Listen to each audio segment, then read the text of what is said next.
Good morning student. देखिए, हमने आपको अनुसंधान पद्धति में सर्वेक्षण पढ़ाया। आज मैं पढ़ाऊंगी साक्षात्कार के प्रकार। साक्षात्कार पढ़ा दिया है, आज साक्षात्कार के प्रकार पढ़ाऊंगी। देखिए, साक्षात्कार का मतलब मैंने बता दिया आप लोग को पहले से कि इंटरव्यू किसी भी योजना का या किसी भी प्रश्नावली, किसी भी चीज़ के अनुसंधान खोज करने के लिए ही साक्षात्कार किया जाता है। अब देखिए, साक्षात्कार के प्रकार मैं बताऊंगी। साक्षात्कार के कितने प्रकार हैं?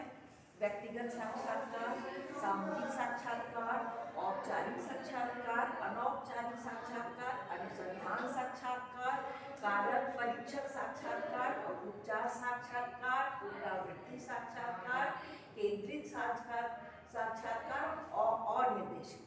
देखिए, व्यक्तिगत साक्षात्कार से नाम से ही पता चलता है कि व्यक्तिगत खाली पर्सनल एक व्यक्ति से साक्षात्कार किया जाता है और वो प्रश्नावली बना करके उसके जिस टॉपिक पर उसको सर्वेक्षण करना होता है, खोज करना होता है, उसका वो साक्षात्कार एक व्यक्ति से ही होता है।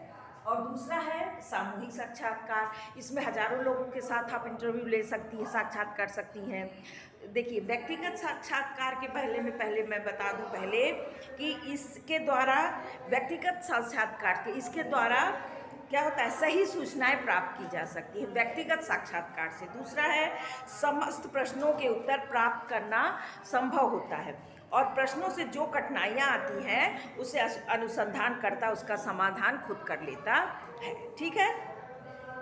फिर देखिए, अब सामूहिक साक्षात्कार जो है ये तो बहुत लोगों के साथ किया जा सकता है। ठीक है, एक ही प्रश्न और एक ही समय में बहुत से लोगों से साक्षात्कार किया जा सकता है, लेकिन इससे विशाल जनसंख्या का अध्ययन होता है और तुलनात्मक दृष्टि से समय और व्यय की बचत होती है। अनुसंधानकर्ता में कम कुशलता से भी इससे काम चलाया जा सकता है और यह अधिक वैयक्तिक अध्ययन का साधन है। ये अधिक वैयक्तिक है, ये व्यक्तिगत नहीं है।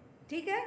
नेक्स्ट है औपचारिक साक्षात्कार। देखिए, औपचारिक साक्षात्कार का क्या मतलब है कि एक व्यक्ति से जितना मैंने प्रश्नावली तैयार किया है, जितना क्वेश्चन तैयार किया है वही पूछा जाएगा, उसके अलावा और कोई इंटरव्यू में, साक्षात्कार में नहीं पूछा जाएगा। जो प्रश्न मैंने तैयार किया है, देखिए इसमें लिखा है कि नियंत्रित साक्षात्कार, इस औपचारिक साक्षात्कार को नियंत्रित साक्षात्कार भी कहा जाता है। इसमें क्या है कि अनुसंधानकर्ता सूचना दाता से मात्र औपचारिक संबंध स्थापित कर सकते हैं और वे वही प्रश्न पूछते हैं जो कि अनुसूचित में लिखे होते हैं। अनुसूचित से बाहर कोई प्रश्न नहीं पूछ सकते हैं। और अनौपचारिक साधन में क्या है, साक्षात्कार में वो साक्षात मात्र औपचारिक के निर्वाह के लिए नहीं बल्कि किया जाता है। इससे अनुसंधानकर्ता किसी भी प्रकार का नियंत्रण नहीं रहता है। वो कोई भी क्वेश्चन उससे क्या कहते हैं, सूचनादाता से कोई भी क्वेश्चन जो है वो कर सकता है। ठीक है। फिर है अनुसंधान साक्षात्कार। देखिए, अनुसंधान साक्षात्कार की वो व्यक्ति से पूछ ले सारे क्वेश्चन को, जानकारी लेने के बाद अपने हिसाब से जो उसको सही लगता है अनुसंधान करता है, खोज करता है, फिर उसके बाद वो उसकी जानकारी लेता है और तब उसके हिसाब से सूची बनाता है। फिर क्या है, कारक परीक्षक साक्षात्कार क्या है?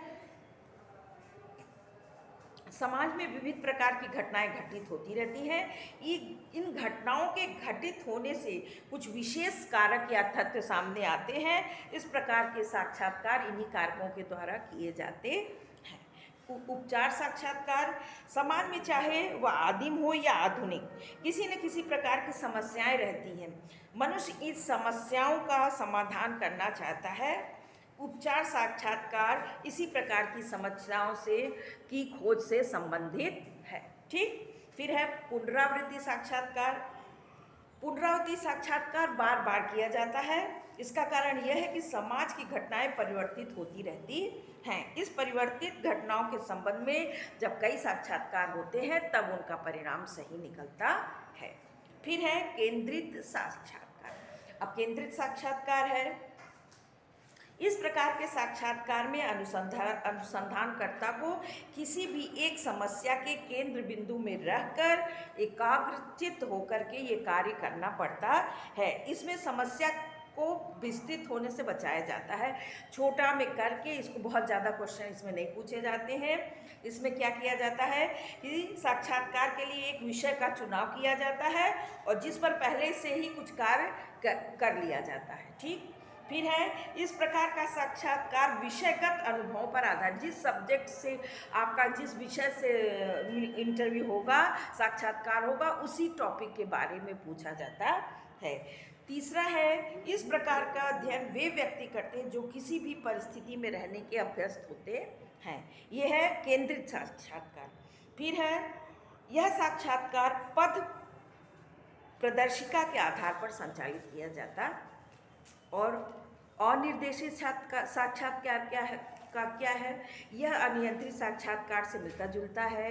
इसमें सूचनादाता पर किसी प्रकार का नियंत्रण नहीं रहता है, वह पूर्ण स्वतंत्र रहता है। इस पद्धति के विषय में उन्हीं वस्तुओं का अध्ययन किया जाता है जिसे सूचनादाता स्वयं में महत्वपूर्ण समझता है। ठीक है, इसमें समस्याओं का अध्ययन किया जाता है जो तुलनात्मक दृष्टि से नई और उलझी हुई होती है। ये हो गया आपका साक्षात्कार के प्रकार। साक्षात्कार के 10 प्रकार हैं: व्यक्तिगत साक्षात्कार, सामूहिक साक्षात्कार, औपचारिक साक्षात्कार, अनौपचारिक साक्षात्कार, अनुसंधान साक्षात्कार और कारक परीक्षक साक्षात्कार। 7वां है उपचार साक्षात्कार, पुनरावृत्ति साक्षात्कार, केंद्रित साक्षात्कार और अनिर्देशित साक्षात्कार। ठीक है, अब देखिए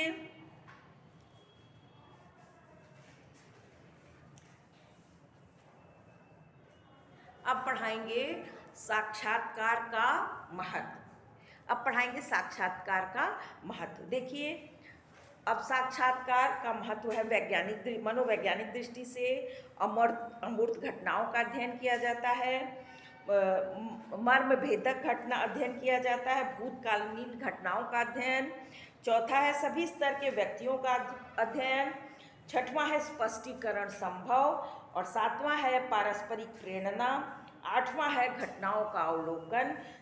9वां है विविध सूचनाओं की प्राप्ति और 10वां है लचीली पद्धति। ये 10 पॉइंट साक्षात के प्रकार में भी 10 पॉइंट है और साक्षात का महत्व में भी ये 10 पॉइंट दिया है। पहला है देखिए मनोवैज्ञानिक दृष्टि से उपयोगी। इस पद्धति का सबसे बड़ा महत्व इसकी मनोवैज्ञानिक उपयोगिता है। ठीक है, व्यक्ति के कुछ अपने विचार, घटनाएं और धारणाएं होती हैं, इसका अध्ययन सिर्फ साक्षात्कार पद्धति के आधार पर किया जाए। देखिए मनोवैज्ञानिक अध्ययन करने के व्यक्ति के पर्सनल अपने अनुभव होते हैं, अपनी समस्याएं होती हैं और अपना महत्व होता है, तो इसका अध्ययन सिर्फ साक्षात्कार विधि से ही किया जा सकता है। दूसरा है अमूर्त घटनाओं का अध्ययन। सामाजिक संबंधों की एक व्यवस्था का नाम है। सामाजिक संबंध देखे नहीं जा सकते परंतु महसूस किए जा सकते हैं। साक्षात्कार पद्धति के द्वारा हम सामाजिक घटनाओं तक पहुंचने का प्रयास करते हैं। इस पद्धति के द्वारा सामाजिक घटनाओं का अध्ययन आसानी से किया जाता है। फिर है मर्म भेदक अध्ययन। अनेक घटनाएं ऐसी होती हैं जिनका अध्ययन अवलोकन प्रणाली के द्वारा किया जा सकता है।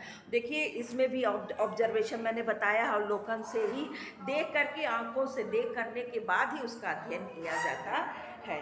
भूतकालीन मर्म भेदक नहीं, ये वो तो हो गया। भूतकालीन घटनाओं का अध्ययन। देखिए इसमें बताया कि समाज परिवर्तनशील है। इस परिवर्तनशीलता के कारण समाज की अनेक घटनाएं इतिहास की गोद में छिप जाती हैं। इन घटनाओं का अध्ययन अवलोकन के द्वारा संभव नहीं है। साक्षात पद्धति के द्वारा हम ऐतिहासिक घटनाओं, इसको तो हम जो घटनाएं बीत गई हैं ऐतिहासिक, उसको हम अवलोकन पद्धति के द्वारा अध्ययन नहीं कर सकते हैं, उसको हम खाली साक्षात्कार के माध्यम से ही अध्ययन कर सकते हैं। ठीक है, सभी स्तर के व्यक्तियों का अध्ययन। अनुसंधानकर्ता साक्षात्कार पद्धति के द्वारा, सूचना द्वारा और आमने सामने के संबंधों द्वारा समस्या के बारे में विचार विमर्श करते हैं। ठीक है। इसलिए इस प्रकार का अध्ययन शिक्षित, अशिक्षित, ग्रामीण, नगरीय सभी स्तर के लोगों में किया जा सकता है। छठवां है स्पष्टीकरण संभव। इसमें प्रत्येक प्रश्न और उत्तर की जांच होती रहती है। देखो, स्पष्टीकरण मतलब प्रत्येक प्रश्न और उत्तर के जांच करने के बाद ही इस पे स्पष्टीकरण संभव होता है। सातवां है पारस्परिक प्रेरणा। ये क्या है? इसमें है कि नए तथ्यों की प्राप्ति के लिए पारस्परिक प्रेरणा का तत्व अत्यंत ही महत्वपूर्ण क्षेत्र है। ठीक है। इसमें अनुसंधानकर्ता और सूचना दाता के बीच आमने सामने के संबंधों में वार्तालाप होने से एक दूसरे से प्रेरणा प्राप्त होती है। और नौवां है विभिन्न सूचनाओं की प्राप्ति। तो साक्षात्कार प्रवृत्ति के द्वारा विभिन्न प्रकार के सूचनादाताओं के विभिन्न प्रकार की सूचनाएं प्राप्त की जाती हैं। 10वां है लचीली पद्धति। साक्षात्कार पद्धति एक लचीली पद्धति है जिसमें आवश्यकता अनुसार विषय वस्तु एवं साक्षात्कार संचालन में परिवर्तन किया जा सकता है। देखिए, तो मैंने आज आप लोगों को बताया साक्षात्कार के प्रकार और साक्षात्कार के महत्व। अब मैं आप लोगों को बताऊंगी प्रश्नावली, जो क्वेश्चनायर बनाया जाता है साक्षात्कार का, उसके बारे में बताऊंगी मैं अब वो अगले वीडियो में। ठीक है, ओके, बाय बाय।